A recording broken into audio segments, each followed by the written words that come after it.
Zombie apocalypse.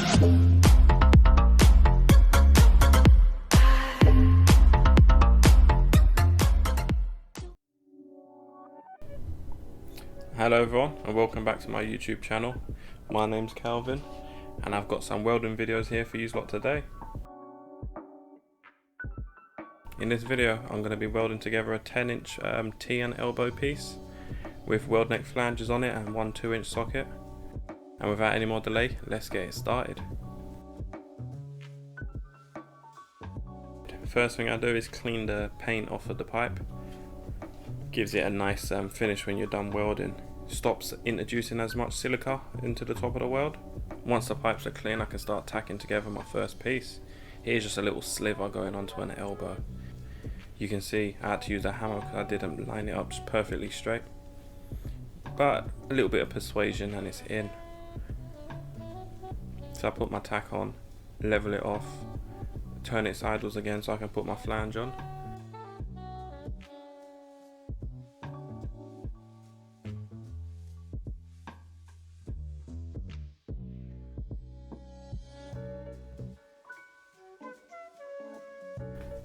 And then again I'm tacking it back onto the table so I can put my socket on.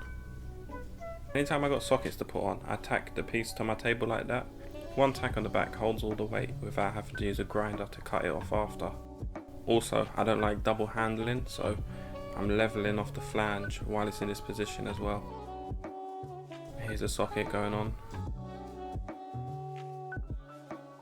I'm in the habit of putting marks so I know which orientation the sockets or the square branches go on.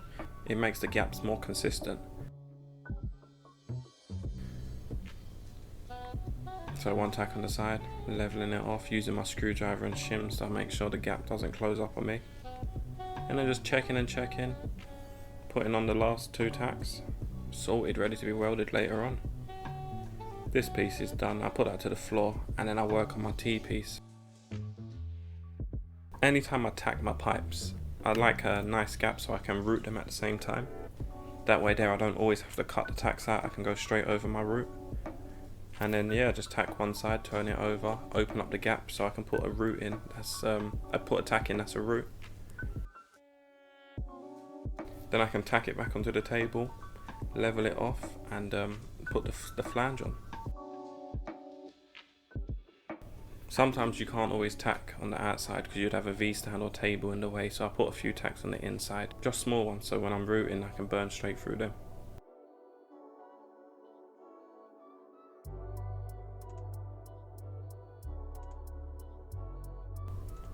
Using the spider clamp, putting on the flange, checking my overall. The good thing about the spider clamp, you can manipulate it a little bit, so if the flange isn't put on perfect, you can twist it left or right just to get the level right in the right spot.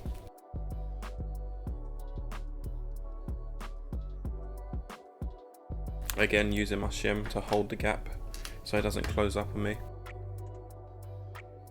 My shim is one of my most important tools I've got. I love it.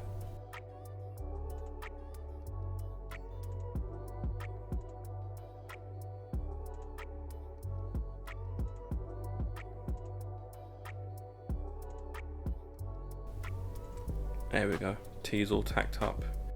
I'm bolting them together so I can put them on my rollers and weld them in one go. And then the classic cleaning and welding quarters at a time.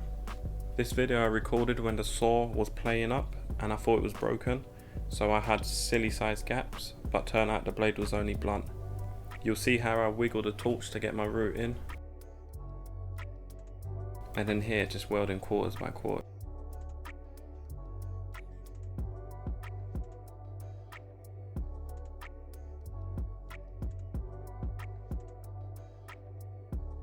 I sped this video up because I ain't got much arc shots, and I know it's not fun to see the screen just flickering and not being able to see anything.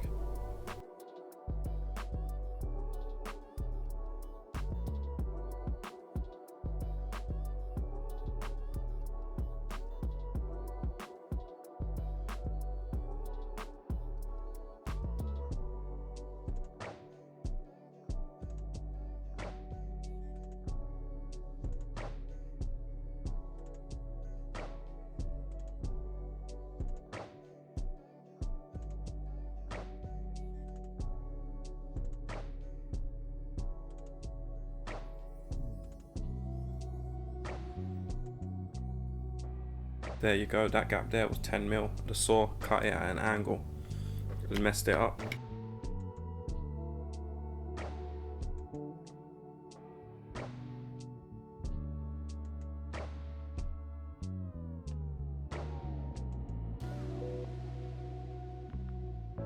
While trying to film the welding, my camera went out of focus, so you can't really see too much of the arc shots.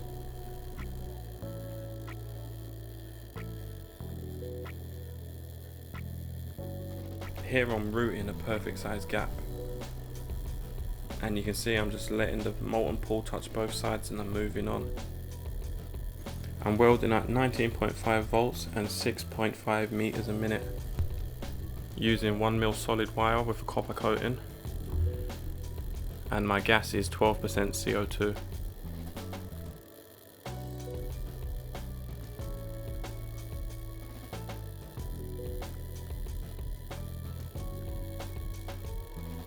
This is the issue I always have, the camera comes out of focus, but there I was welding the 10mm gap and I was wiggling the torch side to side, touching both sides of the wall, keeping it nice and cool.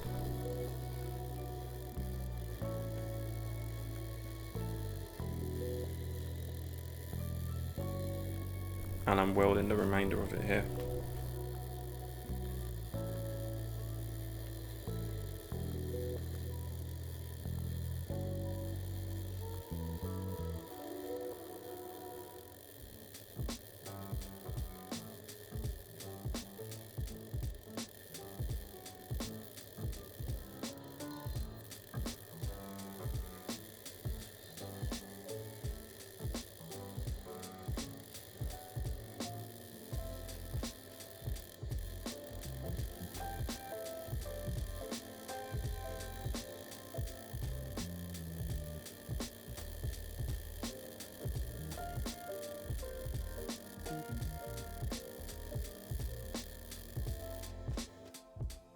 And I'm capping it at 248 amps.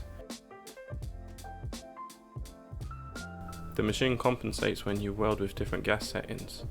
So M21 gives you a different weld from M20.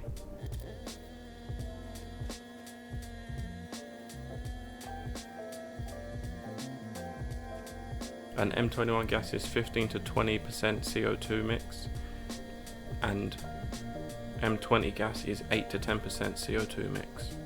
I find the welds come out good when you're using the M20 gas setting welding flanges, and when you use M21 gas settings it gives a nice smooth weld without any splatter.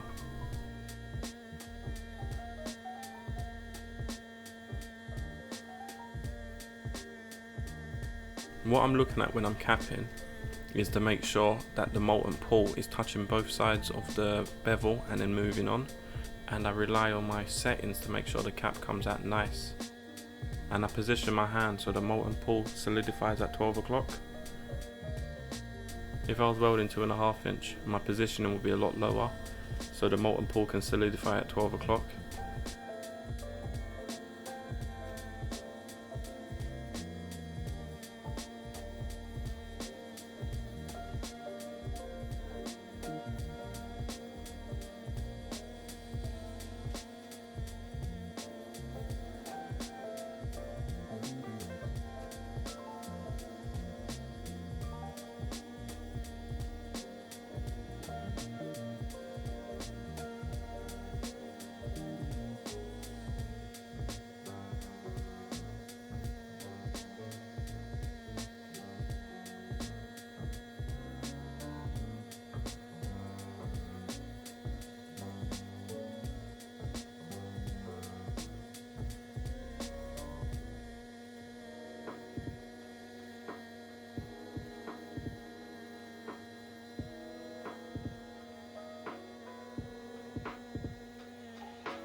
I sped up the video because I don't want to bore you capping the last 3 butt welds when you can't see it.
And then this piece is done. Off camera I bring in my full length with the fault truck.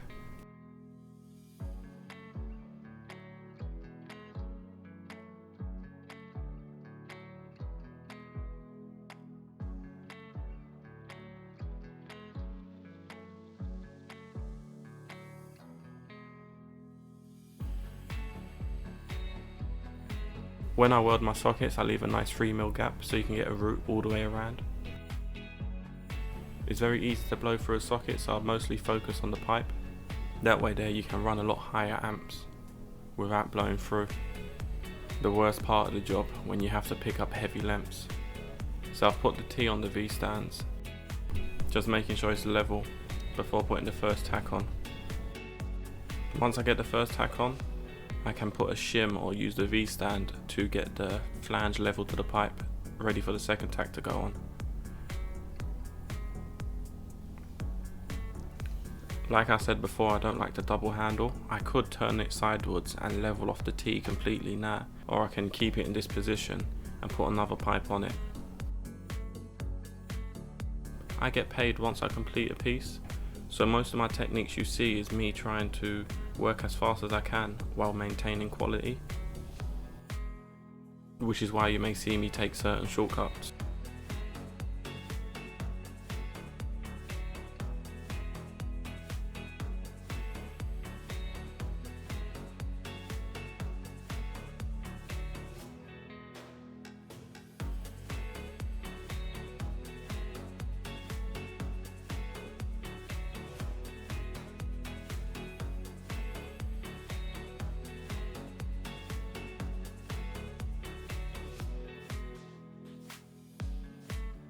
Now I'm tacking together the last elbow.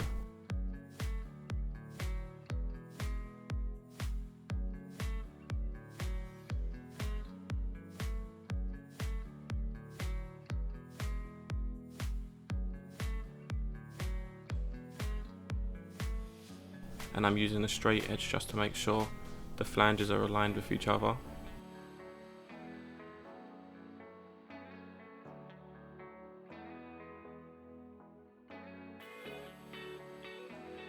I get it mostly into position and then I throw a tack on it. That way there you stop it moving around so much.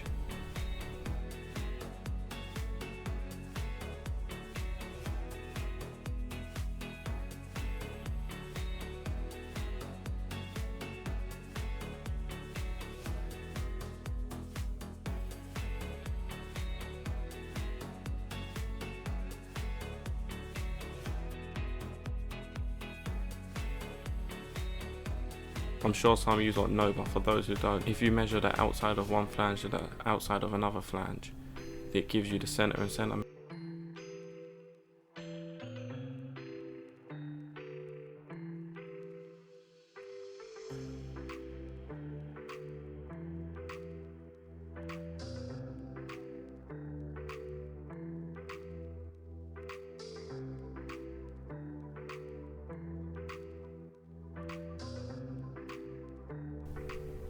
Checking my overall before putting on the final flange. Some people say you should always weld it fully before putting on any flanges. I find once you go over 6 inch, the pipe pulling is to a minimum.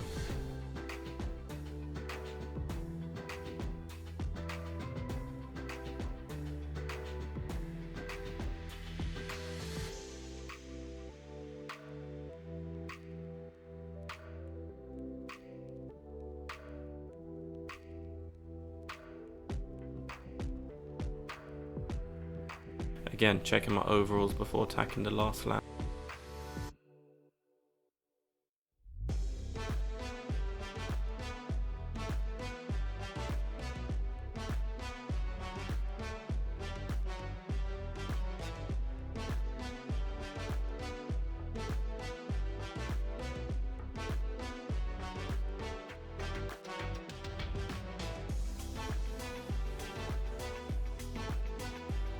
Here I've sped it up. It's the same thing of me grinding and welding. It's not much to see really.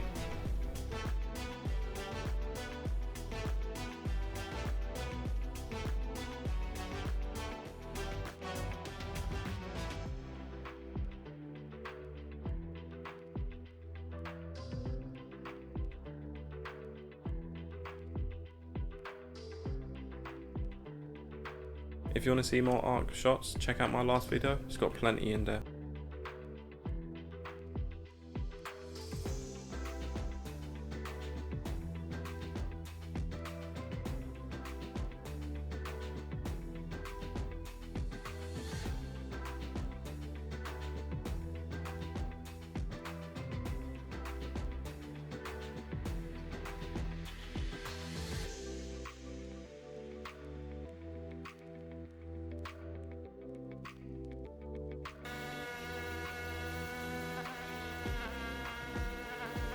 Okay.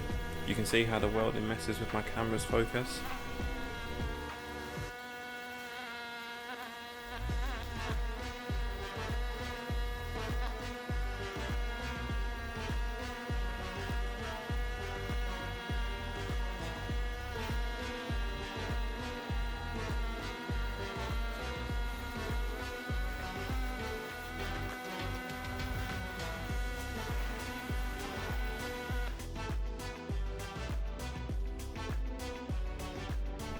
And we're finished. If you like what you see, please leave a like, comment and subscribe for more videos just like this.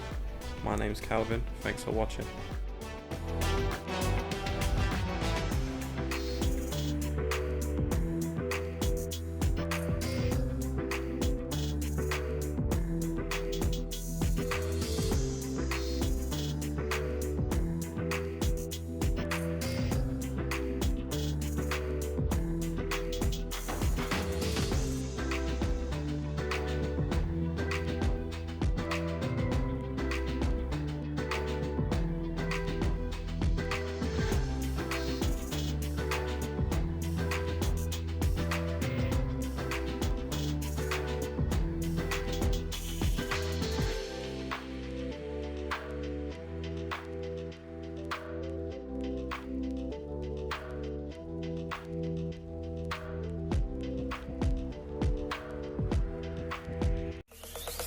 Zombie apocalypse.